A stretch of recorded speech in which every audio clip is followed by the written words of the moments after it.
माननीय सभापति जी, आप हमारा समय खराब कर रहे हो। सर ये 2 मिनट सभापति जी मेरे एक्स्ट्रा होंगे के। माननीय सभापति जी अपने 2 मिनट सर।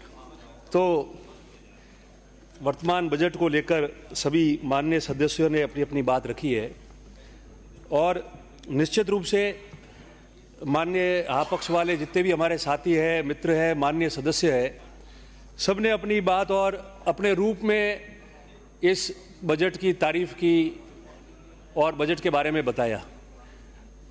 निश्चित रूप से जो हाँ पक्ष में बैठता है, अधिकतर सदस्य जो है हम भी वही करते थे, मगर पिछला बजट जो है 24-25 का और 25-26 का ये जो बजट है, अगर इसकी तुलना करें सारे सदस्य, खुद के क्षेत्र का, राज्य का, जिले का और अभी का, तो मेरे ख्याल से आपको काफ़ी सवालों के जवाब मिल जाएंगे।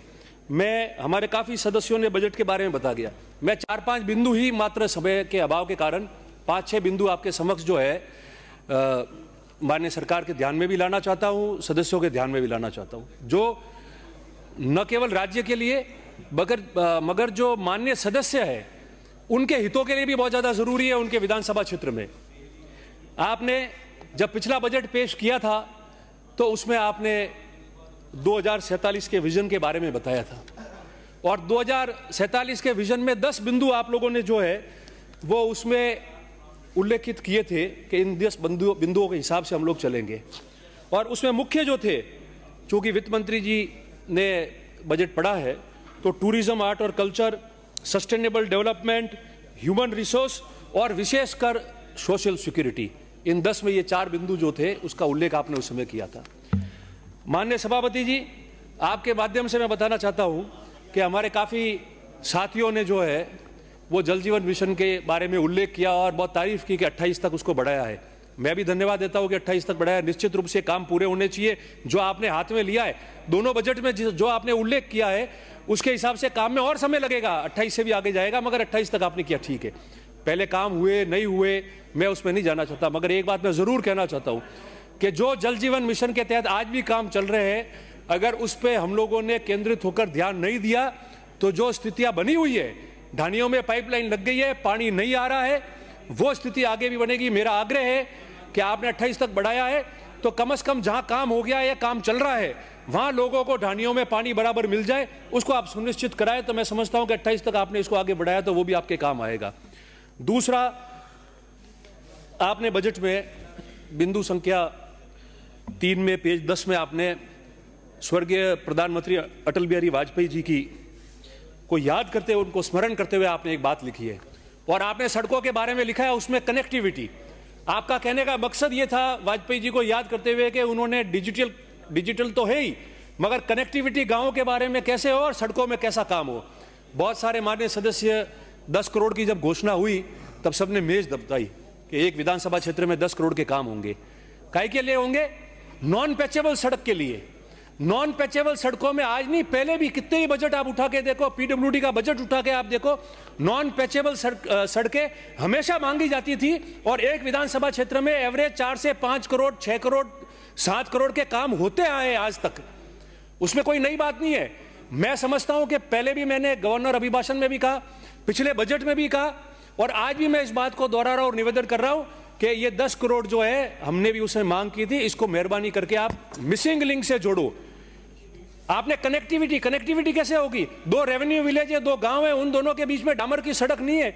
मिसिंग लिंक पे आप दोगे, विधायक अनुशंसा करेगा कि इसको जोड़ना जरूरी है, 1 किलोमीटर, 2 किलोमीटर, 10 करोड़, तब जाके वो गांव जुड़ेंगे और तब जाके जो वाजपेयी जी के बारे में आपने लिखा है कि कनेक्टिविटी होगी, तब ये बात साकार होगी। मैं चाहता हूं, मेरा सुझाव है, आप इसमें सुधार करिए। पैचेबल, नॉन पैचेबल सड़कें जो है वो डिपार्टमेंटल हो जाएगी, आप अनुशंसा मंगाइए, मगर मिसिंग लिंक को जोड़िए और 10 करोड़ की जगह 15 करोड़ करिए। हाँ पक्ष के जो साथी बने, हम भी बैठते थे, हम भी सदन के नेता को आग्रह करते थे, आप लोगों से भी निवेदन है, आप सदन के नेता को आग्रह करें, वित्त मंत्री जी को आग्रह करें कि ये जो 10 करोड़ है इसको मिसिंग लिंक करो, 15 करोड़ करो 10 की जगह, ताकि हम हमारे क्षेत्र में जो भी सड़कें कनेक्ट नहीं हुई है, गांव कनेक्ट नहीं हुए, डामर सड़कों से उनको कनेक्ट कर सके। और आपने बजट भाषण में जो वाजपेयी जी का जो लिखा हुआ है उनको स्मरण करते हुए वो बात जो है पूरी हो चुकी है। दूसरे 3-4 मुद्दे और है। आपने पर्यटन के रूरल टूरिज्म के बारे में बात की। रूरल टूरिज्म में आप बात कर रहे हो, मगर रूरल टूरिज्म में आप उनको सारी छूट दे दो, ताकि रूरल टूरिज्म में जो भी उनको परमिशन चाहिए वो बिल्कुल प्रक्रिया को सरलीकरण करो, ताकि उस प्रक्रिया के तहत उनको जल्दी से जल्दी जो है वो काम मिल जाए। इसके अलावा आपने सिरोही में टूरिज्म के तहत जो हमारे वहाँ के आदित्य देव है सारनेश्वर जी मंदिर के काम करने की आपने बात कही है। मैं आपसे ये निवेदन करता हूँ, इसी तर्ज पे जालोर जिले में श्री आपेश्वर महादेव का भी जो है पर्यटन विभाग के थ्रू धार्मिक टूरिज्म में जो है वो काम किया जाए। इसके अतिरिक्त आपने दादू दयाल घुमंतु संस्कृति योजना के तहत 25,000 पट्टे देने की बात की है। मैंने गवर्नर अभिभाषण में भी ये बात कही थी। पट्टे देने हैं, पट्टे कैसे देंगे? 25,000 पट्टे का आपने कहा है घुमंतु अर्ध घुमंतु को, वो लोग गोचर में बैठे, वहां पट्टे आप दोगे नहीं। सुप्रीम कोर्ट का राइडर है, उसमें फैसला है। तो मैं ये चाहता हूं कि कैबिनेट में बिल लाया जाए और उसमें एक स्पेशल परमिशन मांगे, जरूरत पड़े तो आप सुप्रीम कोर्ट जाए कि हम जब दूसरी जमीन आरक्षित करने को तैयार है, लोग बस गए हैं, इनका कल्चर, इनका रहन सहन पुराने जमाने से गांव के बाहर होता था, पशु के साथ रहते थे, भले वो कोई भी जाति के लोग हो घुमंतु अर्ध घुमंतु में, तो उनको हम उसी जगह का हम दे देंगे और दूसरी जगह को हम जो है गोचर में आरक्षित कर लेंगे। आज शिक्षा के अलावा, चिकित्सा के अलावा हो नहीं पाती है। अगर ये होगा तो आपका बहुत बड़ा कीर्तिमान होगा। और ये जो आपने 25,000 पट्टे देने की बात की वो लोगों को मिलेंगे और वो लोग आपकी तारीफ करेंगे, आपको धन्यवाद भी देंगे। और असल मायने में सोशल सिक्योरिटी जो आपने पिछले बजट में बोला है वो लाभ जो है लोगों को मिलेगा। देवनारायण योजना में आपने छात्रावास किए, मगर देवनारायण योजना में जो एमबीसी की जाति आती है वो या तो पूर्वी राजस्थान में अधिकतर है या फिर मारवाड़ या मेवाड़ में है। तो मैं आपसे निवेदन करता हूं कि आपने इसमें पूर्वी राजस्थान के जो है स्थल लिए हैं, मगर मारवाड़ में हमारे चौटन है, बाकासर का बेल्ट है, रामसीन है, इस इलाके में नहीं आया है। तो आप एक आवासीय विद्यालय उस इलाके में भी हमको देवे, ताकि देवनारायण योजना के तहत हमको भी वो लाभ जो है वो प्राप्त हो सके। कृषि में आपने कृषि बजट पूरा पढ़ा। मेरा एक निवेदन है कि जो कृषि कार्य करते समय जिसकी मृत्यु हो जाती है उनको हम लोग पहले बहुत सारे, एक पिछली बारी पैसे बढ़े 2-3 साल पहले, उसके बाद में नहीं बढ़े। तो मेरा निवेदन है कि जो कृषि कार्य करते समय काश्तकार की मृत्यु होती है उसको कम से कम 10 लाख रुपए का जो है आप उसके माध्यम से मुआवजा दिलाए, ताकि उस किसान परिवार के जो है वो काम में आएगा। 2-3 बातें और थी। आपने पिछले बजट में ऊंट की बात की थी, 15 से 10-20 हजार रुपए किए थे, मगर इस बजट में ठोस, आपका राज्य का पशु है उसके बारे में ठोस योजना आप नहीं लाए। मैं समझता हूं कि जब आपका डिमांड आएगी तब आप उसके बारे में जो है या जवाब में एप्रोप्रिएशन बिल के समय भी आप जो है उसको लाए। दूसरा, ट्राइबल के साथ में एक बात और है जो मैं लास्ट 2 बातें हैं वो निवेदन करना चाह रहा हूं। आपने विधायकों के लिए 10 लाख रुपए से भवन की बात की है, मैं उसके लिए आभार भी व्यक्त करता हूं। मगर एक बात जरूर कहता हूं, पिछली बार नवाचार पे हमको बात करनी थी, सदन चल नहीं पाया था, हम बोल नहीं पाए।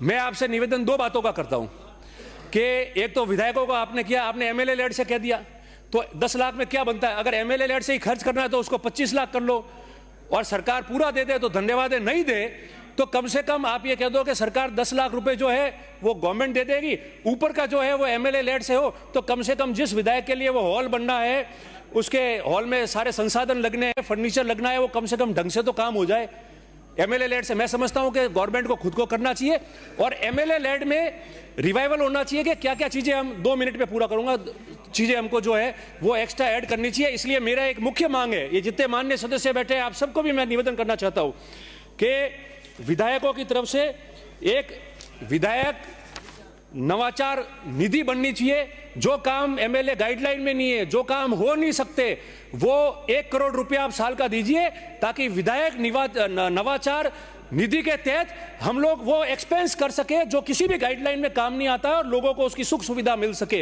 अंत में 2 ही बात कहता हूं, मेरे विधानसभा क्षेत्र में 2-3 काम जो है, 1-2 एएन ऑफिस और ये जो सीएससी बनाई है ये प्रक्रिया में थी, मैंने भी निवेदन किया था 15-20 बिंदु में, उसका धन्यवाद देता हूं। मगर सरनऊ में जो है उप तहसील है, बड़गांव मालवाड़ा में सीएससी है, इसके अलावा कई सारे ट्रोमा सेंटर है, उसको करें। और 2 बातें और है, अंत में 1 मिनट में मेरी बात पूरी करता हूं। आपने बजट में लिखा है माउंट आबू में पोलो ग्राउंड के रिवाइवल के लिए, रिवाइवल की आवश्यकता नहीं है। पिछली बार 18 करोड़ रुपए बजट में जो है वो स्वीकृत हुए थे, उसका काम शुरू नहीं हुआ है। इतना बड़ा ग्राउंड है, एनपीए एक जमाने में नेशनल पुलिस एकेडमी वहां चलती थी, 18 करोड़ आपने किए, उसको 25 करोड़ करके और शुरू कराया। धार्मिक टूरिज्म में पिछली बार मंत्री जी ने अर्बुदा माता शक्तिपीठ और अचलेश्वर महादेव का उल्लेख किया था, राशि भी आवंटित की थी, आज तक कोई काम शुरू नहीं किया है। आप गौमुख को इसमें जोड़े और वेडिंग डेस्टिनेशन के तहत आपने जो बात की है, उदयपुर, नाथद्वारा, उसके साथ में माउंट आबू को जोड़ते हुए आप वेडिंग डेस्टिनेशन में इस काम को पूरा कराएं। और अंत में महाराणा प्रताप जी को हम सब याद करते हैं। धार्मिक टूरिस्ट के तहत महाराणा प्रताप जी का जो स्मारक वहां शेर गांव में है, जो सबसे ऊंचाई पे है पूरे राजस्थान प्रदेश में, जहां पैदल ही जाना पड़ता है, उनके जो स्मारक पुराने वहां बने हुए धार्मिक टूरिस्ट के तहत और ट्राइबल टूरिस्ट को जो आपने जोड़ा है, उसके तहत महाराणा प्रताप जी के स्मारक को भी उसमें देखा जाए, उसका उल्लेख किया जाए, उसको करा जाए, तो मैं समझता हूं कि ये बढ़िया होगा। आपका मैं इसके लिए समय देने के लिए बहुत धन्यवाद प्रकट करता हूं। बहुत बहुत धन्यवाद।